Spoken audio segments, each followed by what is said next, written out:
लड़के ने दरवाजा खोला, पर उसने देखा कि उसकी सौतेली मां कपड़े बदल रही थी। शर्म से उसने तुरंत नजरें हटा लीं, लेकिन सौतेली मां को इससे कोई फर्क नहीं पड़ा। लड़का जल्दी से दरवाजा बंद करके वापस चला गया। हालांकि वह उस दृश्य को याद कर रहा था जो अभी उसने देखा था। उसी समय उसके पिता अचानक उसके पीछे आ गए।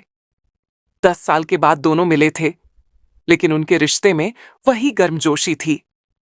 जल्द ही पिता ने अपनी नई शादीशुदा पत्नी को बुलाया। जैक उन्हें देखकर हैरान रह गया। पिता ने उसे बड़ा सरप्राइज दिया था, लेकिन जैसे ही उसने फिर मुड़कर देखा, उसकी सौतेली मां वहीं खड़ी थी। उसकी खूबसूरती और आकर्षक व्यक्तित्व को देखकर जैक की नजरें उससे हट नहीं पा रही थीं। पिता के ऑफिस जाने के बाद बोरियत में जैक ने सौतेली मां से बात करने की सोची। सौतेली मां लॉरा ने उसके इरादे को तुरंत भांप लिया। उसने जैक को शहर के सबसे बड़े बार में ले जाने का सुझाव दिया। बार पहुंचने पर पता चला कि बार बंद है, लेकिन लॉरा ने अपनी चाबी निकाली और कहा कि वे दोनों अकेले इस बार का आनंद लेंगे। कुछ ही देर में शराब पीने के बाद उनकी बातचीत काफी निजी और खुली हो गई। जब लॉरा को पता चला कि जैक काफी समय से अकेला है, तो वह उसके करीब आ गई। लेकिन जैसे ही दोनों करीब आने वाले थे, बार मालिक अचानक अंदर आ गया। डर के मारे दोनों बार के नीचे छिप गए।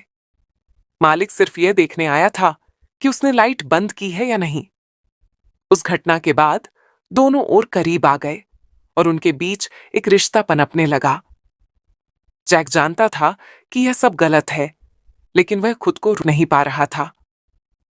कुछ दिनों बाद पिता ने जैक के लिए एक लड़की से मिलने का इंतजाम किया, पर जैक का ध्यान अपनी सौतेली मां पर ही था।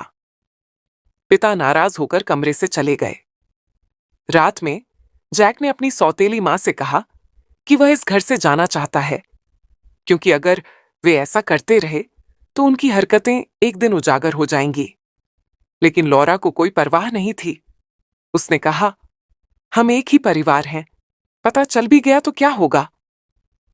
अगले दिन जैक ने अपने पिता को सच बताने की योजना बनाई, लेकिन पिता ने उससे कहा, मुझे लगता है वह मुझे धोखा दे रही है। यह सुनकर जैक परेशान हो गया। जब उसने लॉरा से बात की तो उसने इसे मजाक में टाल दिया। लेकिन रात को जब जैक घर पहुंचा